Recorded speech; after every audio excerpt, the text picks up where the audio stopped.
All right, so it's recording. At least one hopes it's recording. So this problem, I should have had him out. Sorry. Something's rotating.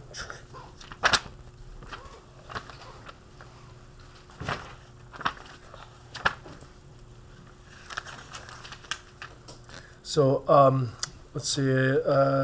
Turntable rotates on frictionless bearings. A block at the center. Block sits at the center. Compressor spring shoots the block radially outward along a frictionless groove in the surface. What is the turntable's rotation angular velocity when the block reaches the outer edge? Okay, yeah. I mean, pretty straightforward. It's just when it reaches the outer edge, then we just include it as. Here they talk about the moment of inertia of the turntable, and then here you can see. I can highlight that for you right there. You can see what they did. They just took they added the final moment of inertia for the disc, and the block is just the moment of inertia of the turntable plus mr squared. Because any individual mass moving in circular motion has a moment of inertia of mr squared, always. Okay. And then once you get that total of inertia, it's just conservation of momentum. So pretty straightforward there. Questions on that one? Yeah, the box moving outward as the table turns is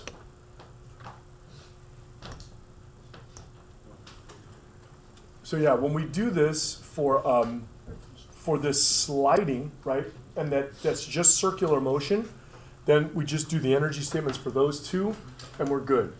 When we do this for when we include rotation,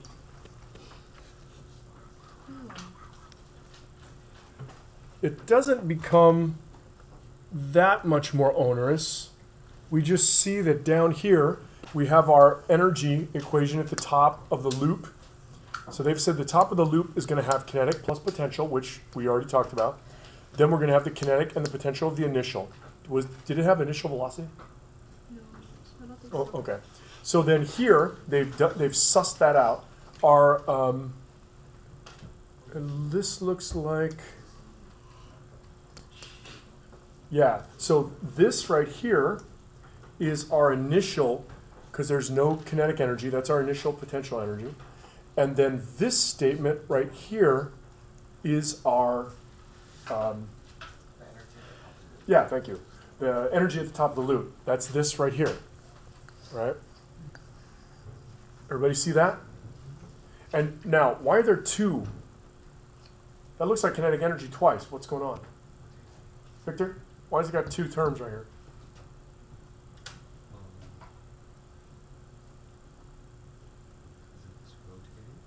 Good. Does that make sense to everyone? Because you're rolling. So when you get to the top of the loop, you're not just moving linearly, you're moving rotationally. I guess I should say you're not just moving circularly, you're moving rotationally. So we have to incorporate both of those energies.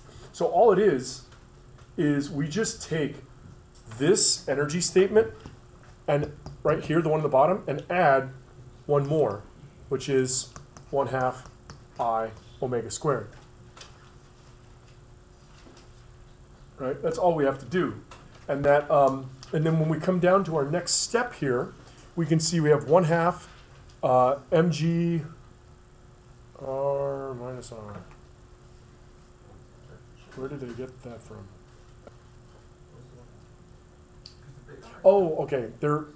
This is the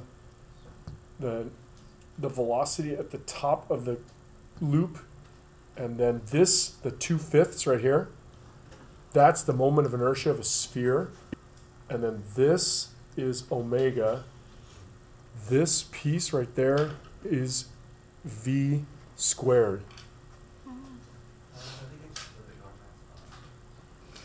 So then I think what they're going to see is here, like this is RG. Let's take a look at how they got R minus R. So rolling apart. Is there anything interesting going on here?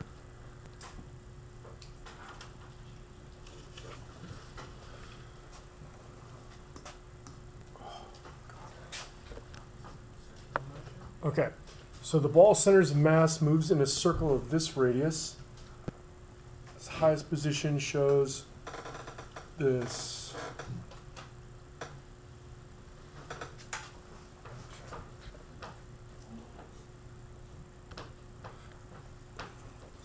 So here they said y is 2 times big R minus little r. Oh, okay. It's because of the, okay, now here we go. Here, this ball has a diameter, right? But we don't count it I know. because we consider that ball to be dimensionless. It's like an infinitely, all it's concentrated and we're just letting it slide on the track. But when we do this in real life, this ball has a radius. And that radius means the center of mass of that ball is not actually 2r above the ground. It's actually 2r minus little r above the ground. Does that make sense to you? Okay, so because of that, that's what's going on here. So it's saying the free body diagram for that is mg, right? That's the normal force, or that's the gravitational force. So gravity's here, normal's here. This is Fg, that's Fn. So this is Fg. They just use n instead of Fn. Okay, and then what that equals is mv squared over r. But what is the radius of the center of mass in moving in a circle? It's r minus r. It's big R minus little r. Does that make sense to you? Right? Okay, so that's all it is. They just adjusted for the diameter of the ball. No big deal. Yeah, and then once they have adjusted, once they've adjusted for the center of the ball, then here they're just solving for minimum velocity. Remember, we already said minimum vertical velocity is the square root of rg, right? So they're just saying the radius that the ball travels is big R minus little r, g. That's all they're saying. That's where they got that from. And so then just plug all that stuff in. Because remember we said this was 1/2 mv squared, right? And the v, this right there, is v squared. And remember, this is I, this is omega. Because how do I get omega from v? Yeah, just divide by r. So then that means v, yeah, if I have omega, I can get v, or if I have omega, then that is equal to v squared over r, or v over r. So this is omega squared, right? So omega squared is v squared over r squared. And that's why we get this. That's why it's this r squared on the bottom. And just solve it out. So this problem is, the only difference here is that there is this energy, this second kinetic energy. And that's the primary difference. The secondary difference is that the radius is this, not the full thing. So when they use the notation for this, they use the notation big R. For this, they use the notation little r. Therefore, the radius that is traveled by that sphere is r minus r. All right, questions?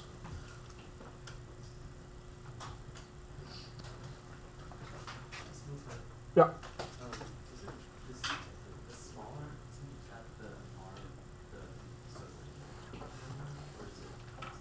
The little r? The little r is the r of the ball, whatever that, what do we call it?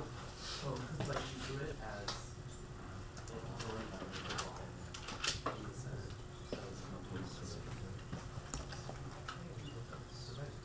yeah.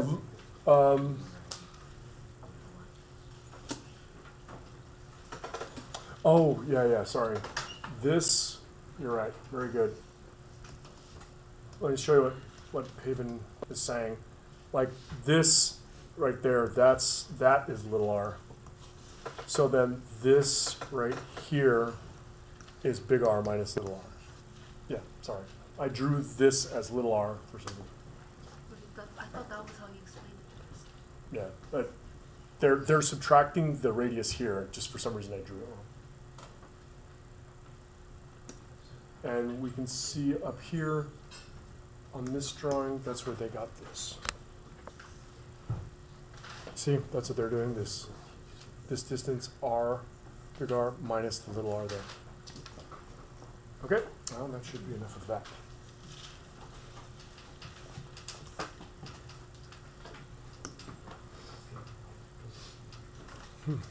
Interesting.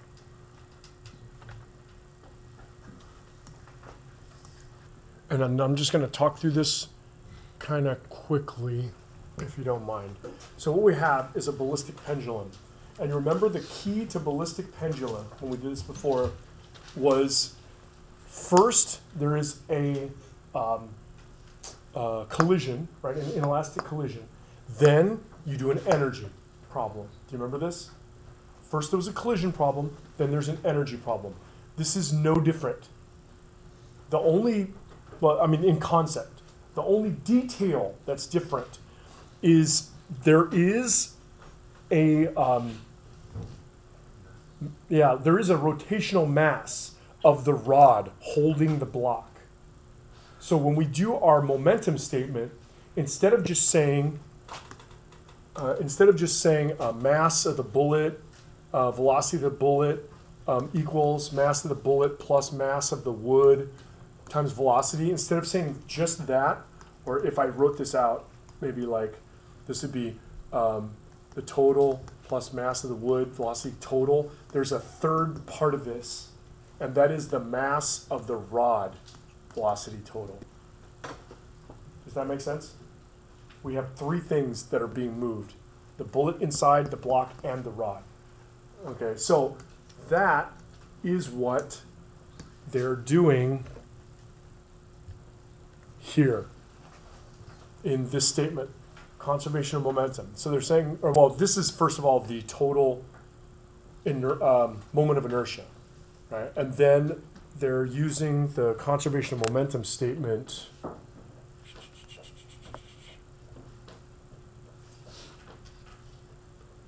Yeah, they're using the conservation of momentum statements here. It's the moment of inertia before, moment of inertia after, and then they're using that to find the velocity. And then they do the energies after that. So let me show you this is the energy part of it down here. They're calculating each of those different things. Now the question is, the thing that might confuse you is this 1 minus cosine 30. Do you remember when we did that? When we had the thing swing up like this? And the question was, what is that height? Okay, remember this? This is L. This is L. So then this little piece right here, if this is theta, do you see that this is L cos theta? So then H is equal to L minus L cos theta. And that's where that comes from, right? It's L times 1 minus cosine of theta. Now this L over 2 is there because where is the mass of the rod? The mass of the center of mass of any long, thin, consistent structure is in the center. And that's why it's L over 2. Because the L over 2 is what's going up. You get what I'm saying there? Yeah. So if you wanted to calculate the change in Mm-hmm. Yeah, yes. So, and, no. And that's what we've always done. We've always just looked at the center mass, we just didn't know it. That's what we were doing. And then now in this chapter, we calculated the center mass. And now I'm telling you, you have to use that, so you watch it. Okay? Questions? So if you look here, you'll see this L right there? That L is for the block. That L should also be for the bullet. Yeah, it's block plus bullet. Okay, yeah, it's block plus bullet. And then this L over 2 here is for the rod. And then this is the change in potential energy of the rod. And then they're just saying that equals the total kinetic energy. So it's exactly the same problem that we saw before. Do a momentum problem, then do an energy problem. The only difference is now you have to consider the momentum that is used up or absorbed or involved in rotating the rod. Okay, as opposed to just colliding with the block. Okay, questions? Oh, okay. With that said, I'm gonna